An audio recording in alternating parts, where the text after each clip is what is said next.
Hello and welcome back to a Genesis review. If I didn't tell you last time, I'm telling you now, we're doing the Peter Gabriel albums. And today it's album 2. This is Trespass in 1970. This is 1 year and a world of difference later on from that first album. It is almost impossible to overstate how much of an evolution this is. So like I said last time, from Genesis to Revelation, flopped. It tanked. The very unpleasant man cut all ties with the group and has really had nothing to do with them other than trying his best to profit upon having discovered them, which is why there's about 25,000 re-releases of From Genesis to Revelations. And the first of an eventual 4 instances in the history of the group where Genesis very easily could have just broken up happened. This time, wonderful thing that they kept going and they made all the great music they made in the 70s. A lot of people think they should have just broken up after Peter Gabriel left. I don't agree. I do, however, think they should have broken up after Phil left. But this is basically the same band, different drummer, John Mayhew. The conventional wisdom when I was getting into Genesis was always that he was a not very good drummer. But you listen to this album, he's fine. He's actually not a bad drummer at all, but he's not Phil. And he doesn't have what Phil Collins has. And that, I think, throws people off to hear Genesis without Phil Collins. The songwriting is also interesting because this album has the Peter Gabriel Genesis sound. Like, it's almost fully formed here. The only real thing missing is the Phil Collins drumming. And some of the flashier Steve Hackett-y things that he brings. But for the most part, the Gabriel sound is here. But it's different because the songwriting units were Rutherford and Phillips and Gabriel and Banks. You didn't have the sort of Tony Banks, Mike Rutherford partnership that just monopolizes the rest of the history of Genesis once Anthony Phillip leaves the band. It actually, when I first got this album, it totally threw me off because I was expecting that Rutherford Banks Gabriel Genesis sound, and this album doesn't really have it except on 2 tracks. But anyway, I've talked enough. Let's talk about the album. So we open up the album with a very strong track, Looking for Someone. It's sort of an interesting blend of what we would come to define as the Gabriel prog sound and elements from the first album. There's a very soulful vocal here, and the organ is front and center with some cool, understated guitars and pretty tasteful drumming. I've always liked the structure of this track too. It starts off very soulful, and then as it moves along, it gets more and more folksy before finally evolving at the end into a full-on bombastic prog rock track. There's a lot of moving parts, a lot of cool melodies here, and it's one of those impressive tracks where I actually forget that it's 7 minutes long, and when I mentally index these tracks, I always think this is like 4 or 5 minutes. Mountain starts with ethereal folksy guitar stuff that picks up tempo and eventually moves into a prog rock tale of a vulpine power struggle culminating in the inevitable defeat and death of the usurper. It's really good stuff musically. I like a lot of what's going on here. The organ is quite tasteful. There's some subtle mellotron stuff happening here as well, but lyrically I've always thought this was a little bit weak. It reminds me a lot of what people who don't like prog tend to think that all prog lyrics are, you know, Uriah Heep, Magician's Birthday, going to meet the hobbits in Rivendell kind of stuff. You know, the kind of stuff that spooks regular people. And the thing is, Genesis really didn't do that very often. In fact, this and The Lady Lies on And Then There Were Three are the only 2 tracks I can think of in the entire studio discography where they really went into that stuff. It's a little bit but it doesn't ruin the music for me. This track is a leftover from the sessions that produced most of the songs on the first album, They tried to record it a couple times, but just never nailed down a version that they really liked, so it got left and then rearranged for this album. And I have to say, once I read about that, it makes perfect sense. This is much more verse-chorus than anything else on the album, and while that's not a bad thing, I do really like it, especially the keyboard work in here and the drumming.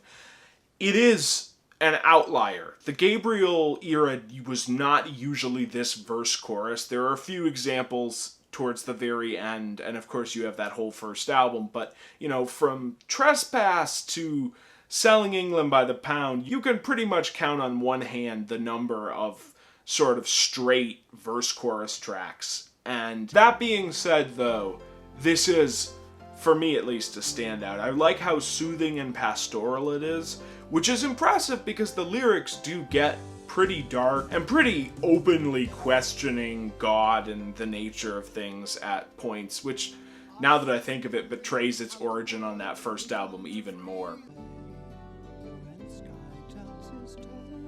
Stagnation is the high point of Trespass as an album, and one of the first and best examples of Genesis as a band engaging in lengthy epics. In this case, sort of a journey song in which bits accrue bit by bit, and nothing ever exactly repeats itself. Lyrically, it's about a man surviving in some Gabriel introductions, I think, a very wealthy man, if I remember correctly, surviving a nuclear apocalypse and wandering the blighted landscape. It's phenomenal stuff. If you're only gonna hear one track from this album, make it this one. Dusk is pretty good. It's not the best or most memorable thing, but I really like the little instrumental part in the middle of the track, as well as the maybe Mellotron bits buried deep in the mix at the beginning. It's another sort of 12-string guitar Rutherford Phillips thing. It's good, but it mostly winds up serving as a breather between the two very long tracks it interrupts.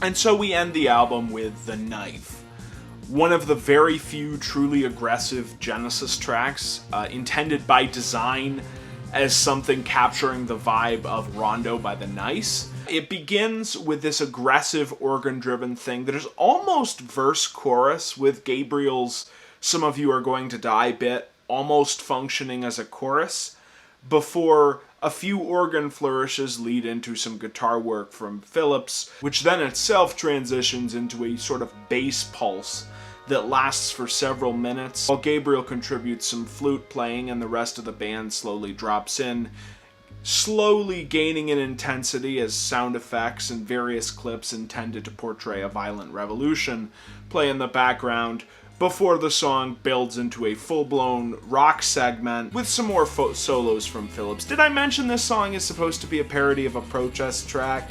Or at least that's one interpretation of it. I guess Gabriel intended it to be a lyric about how a lot of the times revolutions just wind up placing dictators in power, but I don't know, it's probably not worth looking too deep into. Anyway, it moves from that nifty soloing into a victory segment, which features a final reprise of the intro bit, and the song and the album plays out with it.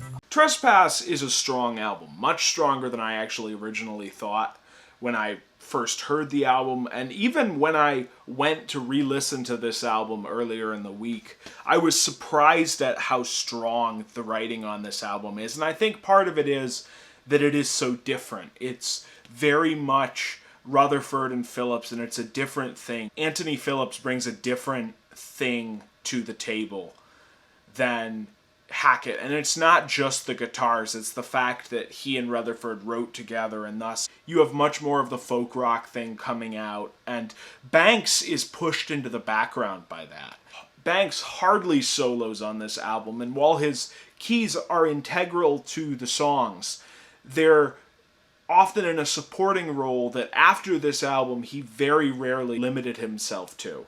And the result is an album that sounds like Peter Gabriel Genesis, but at the same time, when I first heard this album ages ago, I was very confused by it. There was something about it that I couldn't quite figure out until I heard Anthony Phillips' debut solo album, 1977's The Geese and the Ghost.